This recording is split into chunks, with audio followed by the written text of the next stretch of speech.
blesse mon cœur d'une langueur monotone. Je répète, blesse mon cœur d'une langueur monotone.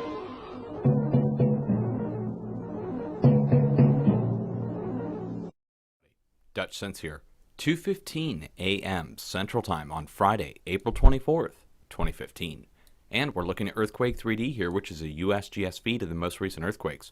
And things have carried on, guys. It's been pretty active, and I just want to get right into it, give you an update on what's happened over the past couple days since my last earthquake update on the 19th. And did a full forecast.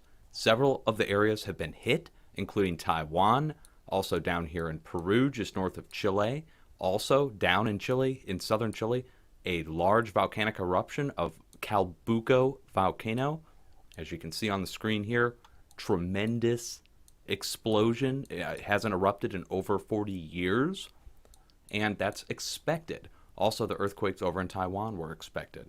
So I want to show you, though, what's happened over the past few hours off the west coast and on the western edge of the North American craton. First off, 5.5 struck off the western coast of California. That's on the Gorda Escarpment. You see this ridge right here, just north of here. New lava fields formed in the past couple of years that covered USGS sensors. They had to send a submarine out to go find out what happened, and they found that it was buried under fresh lava. So there's a volcano out here just a little to the west, and so this 5.5 struck at a shallow level right there. Within just a few hours, that placed pressure on the western edge of the North American craton, and that kicked off two 4.2 magnitude earthquakes up here in northern Idaho, which, believe it or not now, is now confirmed to be part of the Yellowstone magma chamber. Yes, it goes that far north, up into Idaho. These are new measurements that were released just the past several days, showing that the magma chamber, this is the old measurements from the past couple of years, 2 years ago. They've now found that it goes an additional 40 miles down and covers 11,500 square miles of melted magma underneath, extending far over into Idaho and north into Montana. So it goes north into Idaho and into Montana. Here's Yellowstone here, and it extends all the way up into here. So when we see earthquakes occur anywhere in Idaho, you can pretty much bet now they're associated somewhat with that magma chamber movement up underneath Yellowstone and the entire area there. I'm willing to bet that the magma chamber for Yellowstone, since it's that deep and spreads that far, may also play into the other magma chambers for the more famous volcanoes like Mount St. Helens, Mount Rainier. Might be found out at some point in the future. We don't know now. Might be part of that whole volcanic complex. You know, it makes sense. I mean, we're not talking too far of a distance here. And since the magma chamber itself for Yellowstone is confirmed to go that far, well, you know, it's just a few hundred miles further. So we have to look into that in the future. But to see this, that's a lot of movement to see just in the past few hours. Now, let me show you the smaller stuff. We had a few other earthquakes kick off in the same spots. So 2.8 just south, again, that's in Idaho, right at the Idaho-Oregon border, and another 3.0 struck along the Gorda Escarpment, and more fracking earthquakes. A series of additional fracking earthquakes have occurred over the last several days, guys. Look at this. Now we're looking at the last 7 days in the United States, and you see that the Midwest is beating out the entire West Coast combined, and that's throughout Oklahoma and up into Kansas. Now, I would like to also point out really quick, since we're just talking about this, that fracking was now approved in Nebraska, where they're doing wastewater disposal. So we can expect to see some earthquakes now kick off up in Nebraska. I'm going to put a video down below where you can go watch these professionals just spin. And when you guys watch it, you're going to be disgusted when you hear them talk about how one well can't cause another well, influence another well. It's ridiculous. That's what's happening down here in Oklahoma, Kansas, Colorado, Texas. One well is fracturing another well. One well is causing a large earthquake that fractures another well, releases unexpectedly, and that then causes more earthquakes. It's a vicious cycle, and it's been happening over and over again in all the states that have fracking, and that's California, Nevada, Colorado, Oklahoma, Kansas, Texas, Arkansas, Ohio, over in Europe, over in Germany and France and England, even earthquakes in England at the fracking operations. That proves it. So overall, a lot of activity to see in the United States. Let me turn down the ring so you can get a better idea of where they've occurred. So we see this earthquake is kicked off on the west coast. Also that 4.2 that started this all off up off British Columbia. A lot of movement on the west coast, pushing on the edge of the craton, and that produced that single earthquake that we were expecting up here in southeast Quebec, right near New Brunswick, Maine border. That was expected. Also, you don't see it on here, but a 2.0 struck in Massachusetts right here. And that's pretty interesting to see that that occurred at the same time that all the other activity occurred. To the south, look what occurred, guys, along Central America. Just as expected, a flurry of 4 and 5.0 earthquakes giving way south of Mexico City, but down to the south, again, that massive eruption. And that's also seen with this deep asthenosphere earthquake activity that occurs deep down below the plates. Over here in the West Pacific, just get a look at the activity that's happened over the past several days. This is the last 7 days of 4.0 and greater earthquakes. Now, a lot of people say, oh, 4.0, most people don't feel those. Well, let's just take it up to the 5s. Okay, now we're looking at 5.0 and greater, and that still shows you, look at that movement. And that includes 6.2, struck just a few hours ago, forgot to mention that, down in New Zealand. A lot of people felt shaking, but luckily not a lot of damage. It's not like the one that struck in Christchurch, where that resonance that happened in the bay there really caused some damage in the city. But over here, guys, look at it. Really, and at the center of it all now is Taiwan, which was the previous area we were watching. Now, over the last 24 hours, 48 hours, we can go into a new quick forecast. Even though the other forecast areas haven't expired for the next 24 hours, I'll just do one now since I've got it on here. You can see the massive movement in the West Pacific, bordered on both sides again, now by 2 deep asthenosphere earthquakes measuring in the magnitude 5.0 range. So this one's 5.2, up here near Japan, 5.0.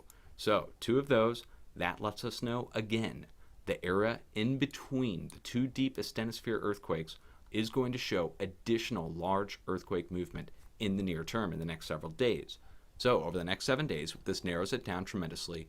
We can go ahead and look at the earthquakes over the last 48 hours to get a good idea of where it's going to happen. Okay, so here we are, last 48. Here, there we go. All right, that's just over 48 hours, so we can see the deep earthquake there. Down here to the south, excessive movement.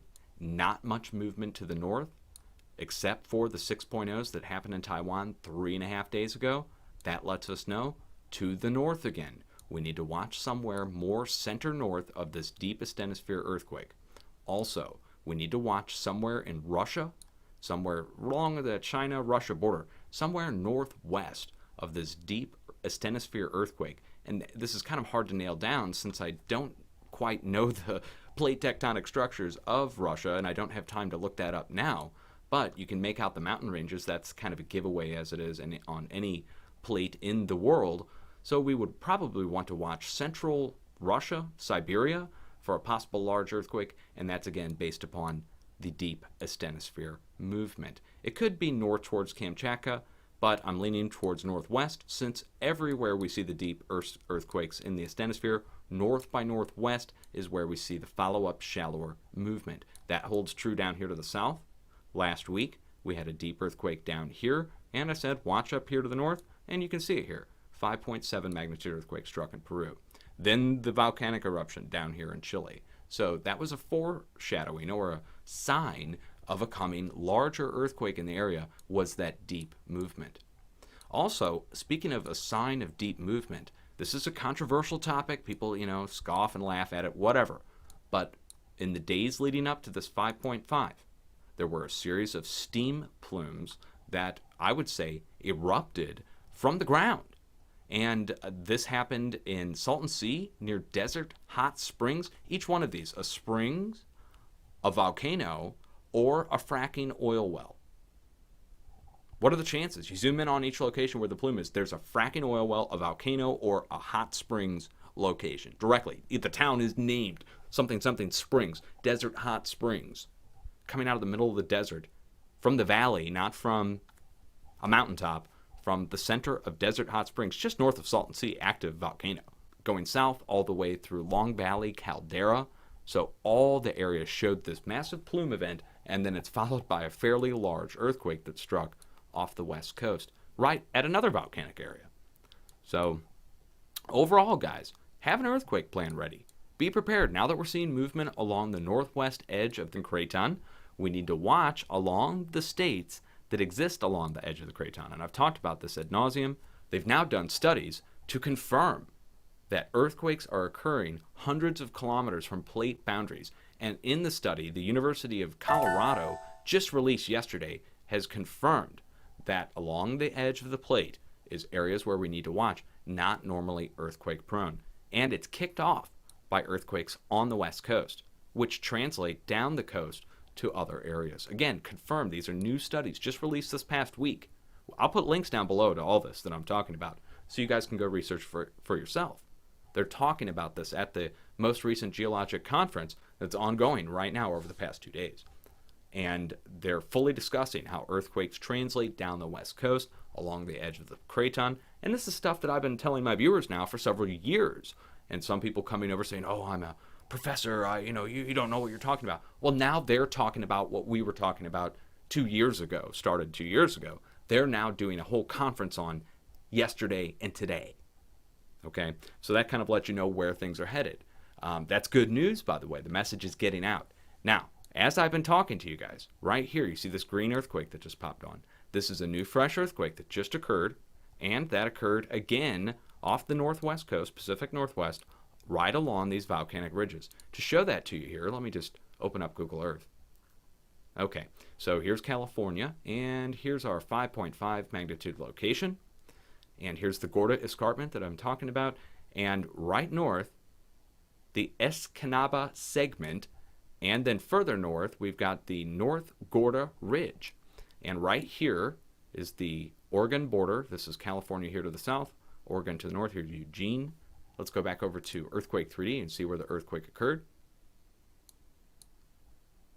Okay, this occurred north of Eugene, just off the, let's just say, just west of the border of Washington and Oregon. So let's go find what's there. Okay, there's Seattle, Washington. Here's our border. And we're talking just what, okay, look what we've got right here. We've got 3 separate different volcanoes. The Cobb segment of the Juan de Fuca Ridge. Okay, so this is definitely related to the Juan de Fuca fault zone itself, which is kind of troubling actually to see. I wish I wouldn't have looked that up, because when we start to talk about movement along this fault in particular, we talk about the USGS simulations for tsunami threats on the west coast. And I don't want to get into that. They were just talking about tsunami threats in the media this past week, ironically. So maybe I'll try to find a link to that and see if I can put that down below the video as well, where they were just talking about. It's kind of ironic, but now we have earthquakes happening right along there. You can see. So here's where the most recent earthquake happened. Here's where the one happened earlier today, and bounced over here up to North Idaho, right along the northern magma chamber deep magma chamber of Yellowstone. Wow. Let's go ahead and do a quick forecast for the United States so we know what to watch for over the next several days. Just really quick. Again, we had the West Coast movement that kicked off, and over the last 48 hours, it's translated to movement along the far western portion of the North American craton. This narrows down the area we need to watch for a larger earthquake up in the northwest, and it's kind of pointing towards it now. Let me back this out. And let's look at the earthquakes for the last 7 days. Okay, like a large arrow, it's pointing towards the Pacific Northwest, and we're looking at an area which is now moving, luckily, in a smaller way, 3.7, but we need to watch up here near Vancouver, right off the shores of British Columbia. That's a very small island to watch, so we need to watch there over the next several days. And now that we've seen the movement up here to the north, this is, like they said, it translates south, so we need to watch south of this larger earthquake, and that would include the areas which plumed off the past several days, and that would be the volcanic areas to the east of the state. So we need to watch somewhere from Mono Lake south, let's say, to Inyo Craters, real small area right in here, and then all the way south we need to watch again from Los Angeles to Salton Sea. One more time, we need to watch for another 4 to 5.0 earthquake, most likely to the south. And then along the edge of the craton, the states are defined by the edge of the craton. southern Colorado, northern New Mexico, right in here in Trinidad. Going west, we saw these rare earthquakes at the fracking operation, so they are primed and ready. And going south into Texas. Again, Texas, you're going to start to see multiple earthquakes because once the pressure places up here in the northwest, it pushes down here to the southeast, and that causes earthquakes at the weak points, which are drilled out points in this location, in particular in Texas, Oklahoma, Kansas, all drilled out along the edge of the plate. That's weak spots that are created by humans that then allows for the pressure release at these locations. When these locations build up, then you start to see these 4.0 earthquakes like we saw. Let me just show you one more time. There we go. We got a series of 3.9s downgraded. But all these 3.9s and 4.0s, wow, there's the 3.4 in there. Let me just bump that up. There we go. So multiple 3.9s and 4.2s. These started out as 4s and they downgraded them. But so you can see that the area in flux will continue to be in flux, especially when pressure starts coming again from the northwest. Each time you see this happen, it's a reset switch on the edge of the craton.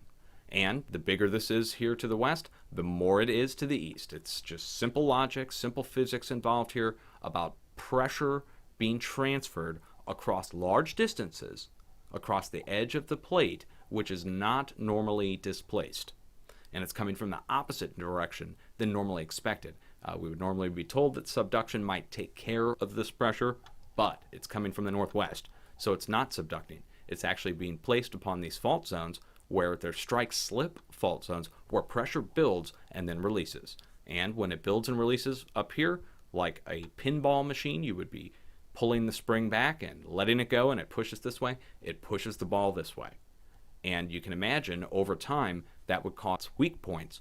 Previously, naturally, the weak spots were here, the New Madrid, where we would see these large buildups over a long period of time. This would happen. You can imagine a hammering action where this would build and release, and then push down on the edge of the plate, which would build here in the Midwest, create these foothills, create the mountains. All the mountains created here were by tectonic stresses. Again, this is a complete rewrite of the geology books because they tell you that most of the mountains and foothills were formed by glaciers, and that's wrong. It's entirely wrong. Actually, you could say maybe some of the valleys were, but the mountains themselves were formed by continental pressure coming like this from the northwest when subduction can't take place, and it then transfers to the stone, through the stone, and causes rise, uplift. There's confirmed rise and uplift happening all throughout the northwest. California confirmed to have risen 1/2 inch last year throughout a majority of the entire state. The USGS talked about that at length, and they blamed it on the drought. They said the Earth's crust was drying out, and when things dry out, they swell. No, they don't. They actually shrink when they dry out. They don't swell. But that's what they said, and that was their explanation for California rising 1/2 inch in 1 year's time, along with Yellowstone rising 3 inches in 1 year's time, in 6 months' time. And the other areas, the magma chambers, confirmed to be rising in Mount St. Helens and Mount Rainier, going south to Shasta, all confirmed rising with new measurements. So what does it all mean? It means there's a lot of pressure taking place from the Pacific Northwest. That itself is coming from the far west Pacific, which translates across the entire Pacific plate like they said could never happen. It actually is, and it's translating into earthquakes in the United States. Keep your eyes peeled. The areas to watch, the edge of the plate, which narrows down the areas to the west and to the east. We're still watching for a possible 3 to 4.0 earthquake, and the states are very small. We're talking about New York, Pennsylvania, and possibly going far up into southeast Quebec. Again, I'm watching for a 4.0 earthquake to strike somewhere here in the northeast, and that would have to happen soon because of all pressure coming from the northwest. No doubt about it. In my opinion, we need to be prepared on the east coast, and we need to be prepared along the edge of the craton, and that's for that 4.0 level earthquakes to occur over the next several days. And that's a pretty large area to watch, but if you live in the States, there's only certain spots that you're going to need to pay attention to. If you live in South America or Central America, my advice for you is this. Pay attention to the earthquakes happening in your area. Nailing down an area to watch in South America right now is going to be entirely impossible for me to do. There's no way I can do this with the volcanic eruptions that are happening down here to the south. That makes this entire situation unpredictable. Is the volcanic pressure in Chile going to release the pressure and not cause any large earthquakes? Or is this deep asthenosphere movement just a result of the deep magma chamber movement that's happening down below the volcanic movement down here to the south? Or are we looking at a larger earthquake coming in this area in the near term? It's not a call I can make right now. We have to watch for the next several days to see what happens with that volcano. I would like to say this area down here to the south of Chile is the location of the world's largest earthquake ever recorded, which was a 9.5 in the 1960s. I believe it was 1963. I'll have to look that up. I'll put it on the screen. I'll look it up after I make the video. And that's something to make note of. The world's largest earthquake happened in this region, and now we're seeing a volcanic eruption that hasn't happened since 1972. So it's just a few years difference between the world's largest earthquake and the last eruption of this volcano.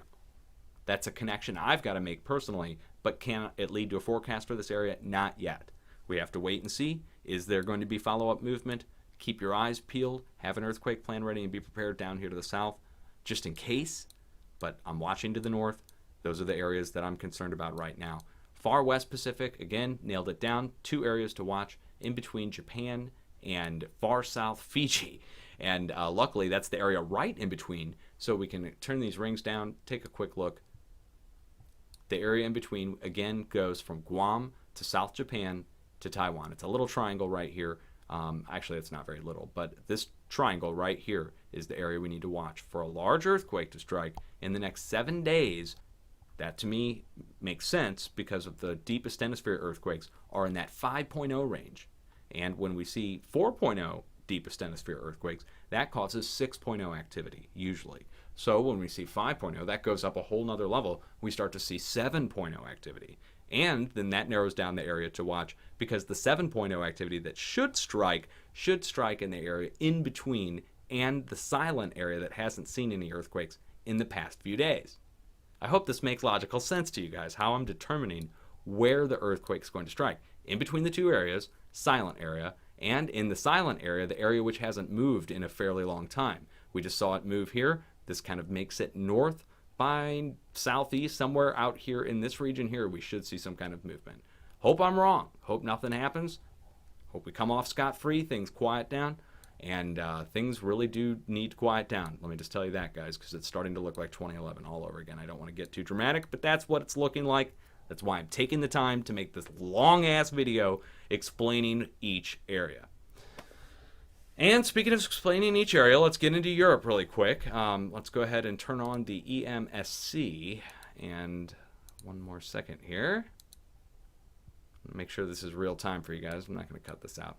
Now, this is just the last 50 earthquakes in Europe, and this is showing us all the smaller earthquakes as well.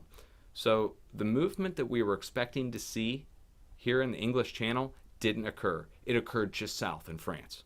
So it was maybe just a few hundred miles, but it wasn't the area that I named. I named English Channel. It hit just to the south, and that was a series of 3.0 earthquakes, and it struck northern Europe, but when I name an area, I like it to be the area that gets hit. You know, if we're doing a weather forecast, if you name the area 2 counties over, they call it wrong. So that's a near hit, but not 100%. But it's close enough to let you know that Northern Europe showed that movement, that 3.0 movement, and that was as a result of the earthquakes coming from the Pacific. And we have to look again over the last 7 days on the USGS feed to see the movement coming from the Pacific. But overall, you can see it in the smaller earthquakes. It translates out as a series of small earthquakes that stop or terminate somewhere here in Italy going into Switzerland. And Italy going into Switzerland, when we see a buildup occur there, that then releases further to the north. So buildup here then translates out to earthquake up here. And so when we see a series of smaller earthquakes, that translates out to one larger earthquake over time up here to the north. So the last 50 earthquakes revealed that the movement to the south has existed now for the last 5 days. Down here, nothing to the north. So the areas to the north we need to watch, again, would be Northern Europe, back to the English Channel. Now, let me go ahead and name the area that just moved in France. Somewhere in here, we should see some kind of movement soon because the earthquake movement to the south shows us that activity has been taking place in an excessive way. USGS really shows it. And let me turn that back on. Okay, and last 7 days. All right.